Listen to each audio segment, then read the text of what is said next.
The lights dimmed in the warehouse district, and every martial artist in that room knew they were about to witness something extraordinary. Let me tell you something about moments that live forever in martial arts lore. Sometimes the greatest fights are the ones that almost happened, the showdowns that exist in our collective imagination, burning brighter than any documented bout. I've covered combat sports for 15 years across 3 continents, and the hypothetical clash between Lateef Crowder and Jackie Chan remains one of the most debated matchups in every training hall from Sao Paulo to Hong Kong. Picture this: Lateef Crowder, the Brazilian capoeirista who brought legitimacy to acrobatic fighting through sheer technical brilliance. The man who made movie choreographers realize capoeira wasn't just dance, it was devastation with rhythm. Standing 6 feet tall with the flexibility of a gymnast and the explosive power of a coiled spring, Crowder represented the new generation. His background in Brazilian jiu-jitsu complemented his capoeira foundation, creating a hybrid style that confused opponents.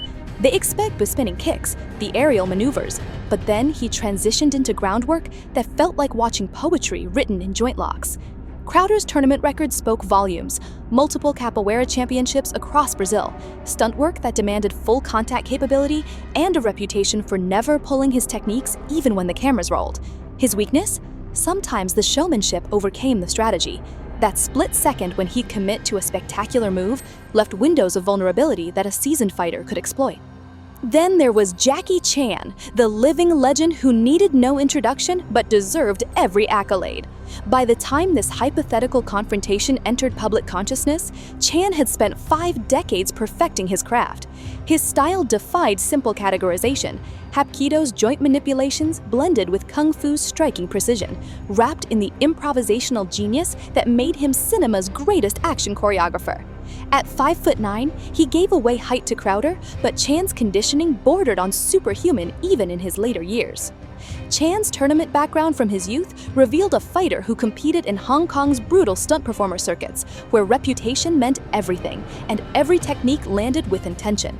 His signature moves, the drunken boxing unpredictability, the environmental awareness that turned any object into a weapon, the relentless pace that broke younger fighters, made him dangerous in ways statistics couldn't capture. His vulnerability lay in the decades of injuries, the accumulated damage from a career spent refusing stunt doubles. The theoretical bout played out in my mind like this. Round 1 exploded with Crowder testing distance through capoeira's signature jinga, that rhythmic sway that disguised intention. Chan circled opposite, hands low in that deceptively casual stance, reading patterns. 30 seconds in, Crowder launched a meia lua to compasso, that devastating spinning kick, and Chan slipped inside with veteran timing, countering with rapid hand strikes that forced the Brazilian to reset.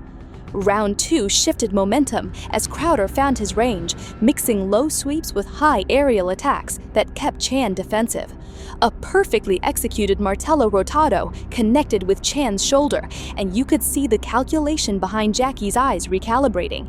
He absorbed the impact, used the positioning to clinch, demonstrated that grappling awareness honed through decades of fight choreography. They separated, both reassessing. The middle rounds became a chess match played at combat speed, Crowder's youth versus Chan's experience.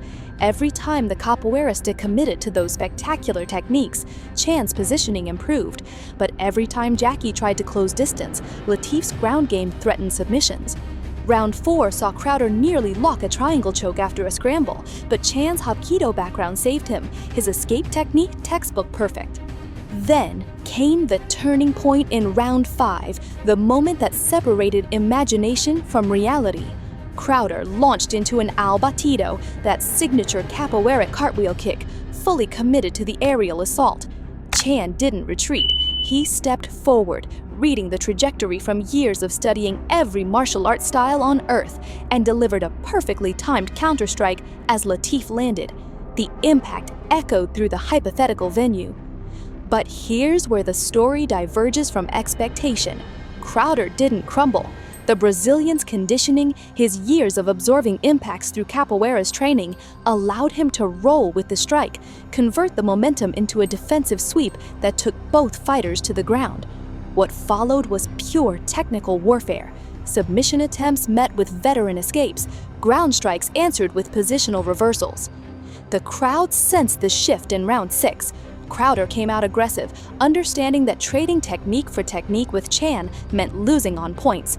He unleashed combinations nobody had seen him attempt before, a low rastera sweep flowing immediately into a high armada kick, forcing Jackie to defend high and low simultaneously. One sequence nearly ended everything. Crowder faked a Jinga rhythm, exploded forward with a knee strike that grazed Chan's temple, then transitioned to a flying armbar attempt that had the legendary fighter suspended in mid-air for 3 heartbeats. Chan's escape defied physics and age. He rotated his body mid-flight, used Crowder's momentum against him, and both crashed to the canvas in a tangle of limbs. The scramble that followed showcased why both men had become icons. Latif worked for a rear naked choke with textbook precision, his Brazilian jiu-jitsu lineage evident in every adjustment. But Jackie's neck positioning, the subtle hand fighting, the way he controlled his breathing under pressure, this was mastery forged through 10,000 sparring sessions across a lifetime. They separated as the round ended, and you could see something pass between them: mutual respect. The recognition that they were pushing each other beyond familiar limits. Round 7 belonged to Chan's ring generalship. He began using angles Crowder hadn't anticipated, cutting off the cage in ways that limited the Brazilian's movement. Every time Latif tried to establish his capoeira rhythm, Jackie disrupted the timing with a jab, a feint, a shuffle step that broke the flow. It wasn't flashy, it was surgical. Chan landed a 3-punch combination that snapped Crowder's head back, followed immediately by a low kick that tested the younger fighter's base. But Crowder's heart wouldn't allow surrender. Round 8 saw him digging into reserves that separated professionals from warriors. He absorbed punishment that would have folded lesser fighters, returned fire with spinning back kicks that forced Chan to respect the distance. One Mea Lua connected flush with Jackie's ribs, and for the first time all fight, the legend winced visibly. The final rounds revealed something profound about martial arts mastery. Chan's experience began manifesting in subtle ways: better breathing control, more efficient movement, psychological pressure through sheer presence. Yet Crowder's athleticism kept him competitive, his hybrid style creating problems even a legend struggled to solve completely. As the hypothetical final bell sounded, both fighters stood, battered, exhausted, elevated. Jackie Chan would have taken this fight by narrow decision, not through flashier techniques or more spectacular moments, but through the accumulated advantage of 5 decades spent mastering distance, timing, and the psychological warfare that separates great fighters from legends. His ability to neutralize Crowder's most dangerous weapons while controlling pace and position would have tipped the judges' scorecards. The younger fighter's explosive brilliance couldn't quite overcome the older master's technical completeness and tactical intelligence. But in truth, the real victory belonged to martial arts itself.